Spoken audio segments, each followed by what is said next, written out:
I am pleased to have on the Everything Financial radio show today Mr. Jim Rogers. Jim is an international investor and author of Gifts to My Children, has one of the strongest followings in the investment and economic commentator community. And Jim, very much a pleasure to have you on the show today. I've been a big fan. I am delighted to be here, Dennis. My pleasure. Well, Jim, let me jump right in. The world, it seems, has reached its capacity for debt. At least that's the perspective of some commentators, and the euro appears to be on the brink. What's your take on euro and the Europe? How is this going to play out? Well, we haven't quite reached the limit of debt. In the U.S., we're very close to it. Some countries are certainly past the limit, Greece, Ireland, places like that, but we're still more capacity. I mean, Germany could take on more debt and a few countries like that. But you're exactly right. In principle, the world is now realizing, oh, my gosh, we cannot just keep spending money we don't have. It's going to come to an end, and it is coming to an end. Whether it comes to an end in 2012 or 2015, I don't know, but you can certainly see the end is in sight down the road. I happen to own euros at the moment, so I hope the euro is going to survive at least another 10 hours or 10 days or 10 weeks or maybe even 10 months. But I'm not sure it'll be around in 10 years. So, Jim, in your view, what should the European leaders and world leaders be doing to address some of Europe's problems? There's really only one solution that will work. Unfortunately, most of these guys are just looking to get past the next election. If they can get past the next election, they'll think, well, then we'll worry about all this and we'll come up with solutions. They don't have it right, though, because the longer they delay, the higher the debt goes, and therefore the situation gets worse and worse and worse. The only real solution, Dennis, is to acknowledge the facts, acknowledge reality. There are people who are bankrupt. Let them go bankrupt, reorganize, and start over. Yes, bondholders would suffer. Shareholders would suffer. People who lent to banks would suffer badly. But the reality is they're bankrupt. Now, you can delay it and let them go deeper into debt and hope it's going to get better. But, of course, it's only going to get worse. And the longer they delay it, the worse it's going to be when the market finally says to the world, we're not going to put up with this anymore. We're pulling the rug out from under you. Then the whole system might collapse. So, Jim, assuming that we've obviously got some politicians in Washington, D.C., here in the States that are, in a comical way, trying to address the deficit and debt issues, and we've got Europe with significant debt issues, do you see that the debt consequences will manifest themselves in Europe first, and then in the United States, or how do you see this playing out? With Fitch this week just coming out saying again that the U.S. credit rating is on negative watch, that rooster seems to be coming home to roost again. Well, it's already raising its ugly head in Europe in pretty dramatic ways. You've seen what's been going on in the currency markets and in the stock markets as people worry about Greece, Spain, etc. That's because many of those debts are coming due this year. Last year, we were more worried about the U.S. I see the U.S. as a bigger problem. The U.S. as a whole is the largest debtor nation in the history of the world, and we have bankrupt states like Illinois, New York, California. In Europe, the entity as a whole doesn't have huge debts. Yes, Greece is bankrupt. Some of them have gigantic debts. But as a whole, they're not in such bad shape. So Europe is actually in less bad shape than the U.S. I would suspect the problems are going to rise in the U.S. In 2012, certainly in 2013, and then we're going to have real problems in the financial markets, because if you have Europe and the U.S. on the front pages of the newspapers, there's not much to save us unless, of course, some politician wises up.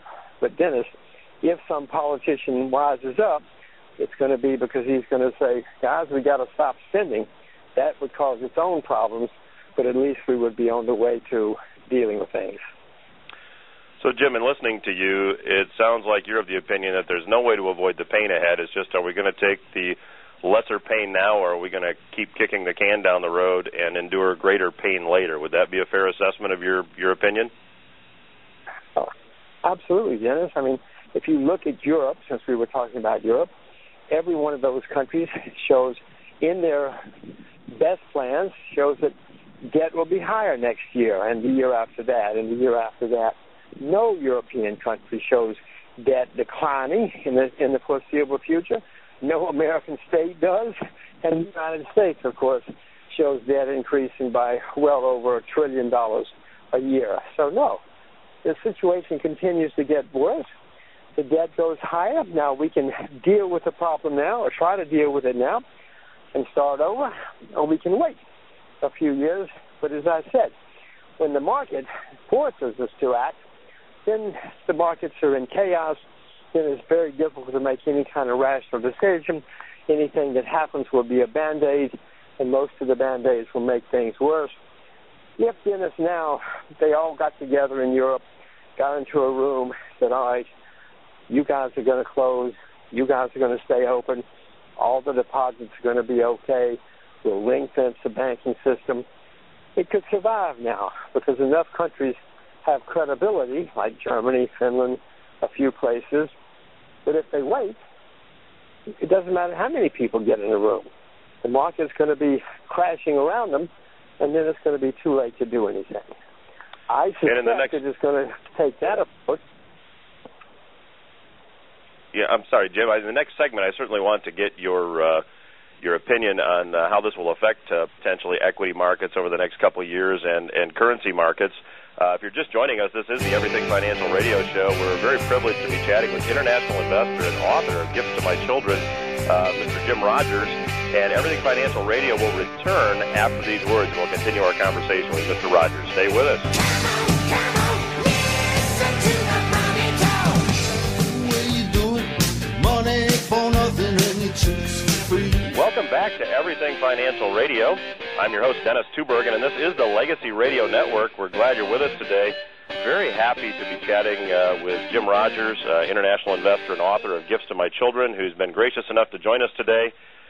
Jim, prior to the break, you mentioned that if policymakers around the world don't address the debt problem soon, the markets, I think you said, will be crashing around them. So what's your opinion as to, assuming the politicians and policymakers keep kicking this can down the road, what happens to world equity markets? What happens to world stock markets? Well, 2012 is an election year in the U.S., and the government and the central bank are going to do everything they can to make sure the politicians get reelected. They'll spend money, they'll print money in order to save themselves. Certainly by 2013, the game is going to be up in the financial markets, in stock markets around the world. Even in 2012, when they spend all that money and print all that money, the overall situation continues to decline. The debt goes higher and higher. The people who get the money, Dennis, are certainly better off, and their friends. But overall, the situation gets worse. In my own portfolio, I'm short stocks around the world. I own very few stocks. I'm short emerging markets, European stocks, American technology stocks, because I'm not terribly optimistic of going forward about the world economy. I am long commodities because if the world economy gets better, I'll make money because that big shortage is developing. If the world economy does not get better, they're going to print money. They're not going to make any money in stocks, the bad world economy. But when they print money, you might make money in real assets, silver, rice, whatever it happens to be, and I'm long some currencies. Well, Jim, there's huge debate as to whether or not we're going into an inflationary environment depending on policy response, or if the overwhelming debt will create an environment similar to the environment we saw in the 1930s, and we go into a deflationary time frame. Which side of that argument do you come down on? Well, the difference in the 30s and now is that all the central banks are sitting around ready to print money. I cannot conceive that in 2012, 2013, central bankers are going to say we're not going to print money. So whenever you've printed money throughout history, it's led to inflation. I would suspect we will have inflation first, and then we'll have the serious inflation, and that will lead to an inflationary collapse, which, of course, it will then lead to deflation around the world. But, you know, Bernanke, anyway, thinks that in the 30s the mistake was they didn't print money. He's got those printing presses ready to go. And many other central banks believe the same thing, and I don't think you're going to see any central banker in the world sitting around and not printing money if things continue to be soft. A couple of weeks ago, I had Mr. Ian Gordon on the show, and he was of the opinion that what we're seeing now around the world is really the beginning of the failure of paper money, since there's no currencies in the world tied to something tangible like gold or a bimetal standard. What would your comment be on that position? Are we seeing a worldwide currency devaluation? And if so, how does the end game play out? Well, there's little question that it's hard to find a sound paper of money anymore. Singapore dollars is philosophically sound, but, you know, if Singapore tries to be sound, they'll be out of business because they will not be able to compete with anybody. Canadian dollar is reasonably sound, but it too has the same problem. So he's right. There aren't any sound paper monies anymore. It may come a time, you know, Dennis, when all of us are going to have to go back to barter or using silver or gold or whatever it happens to be, because paper money is being destroyed all over the world.